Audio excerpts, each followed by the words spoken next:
अगर तुम देख लो कि आलिम दुनियादार अमीर लोगों से अपनी तारीफ सुनकर खुश हुआ तो जान लो कि वो बड़ा ही रियाकार है। मैंने किसी शख्स को नहीं देखा कि इसने दुनिया तलब की हो और इसे आक़िबत भी मिल गई हो, लेकिन जिसने आक़िबत तलब की अल्लाह ने इसे दुनिया भी अता कर दी।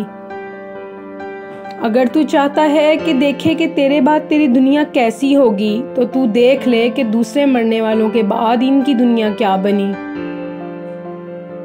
वो बेवकूफ़ है जो दुनिया बनाने के लिए आक़िबत का ठिकाना ख़राब करे।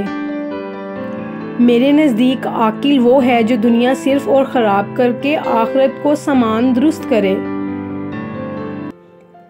आदमी बेचारा ऐसे मकान और सराय पर राज़ी हुआ है जिसके हलाल का हिसाब देना होगा और जिसके हराम का अजाब सहना होगा। जो शख्स खुदा की अताअत करता है इसे दोस्त रखो, क्योंकि साले शख्स को दोस्त रखना अल्लाह ताला को दोस्त रखना है।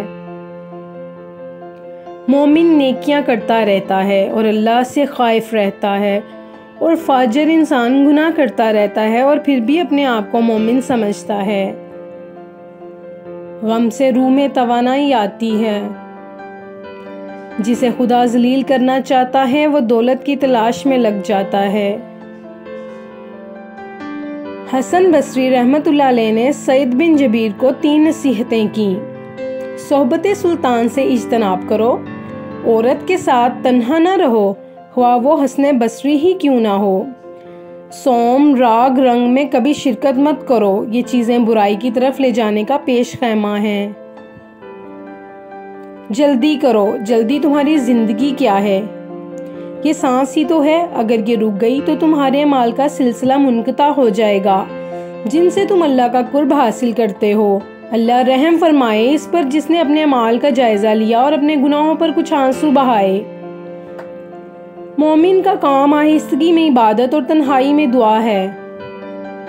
राग गाना बजाना हरगिज ना सुनो कि आखिर में इसका फसाद है। जो अपने आप को दूसरों पर फजीलत दे वो मुतकब्बिर है।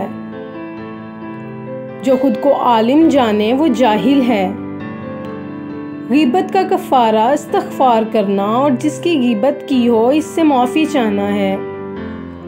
खौफे खुदा हरदम दिल में जागज़ी होना चाहिए। जिसका दिल दुनिया की मोहब्बत से लबरेज हो इसका दिल मुर्दा है।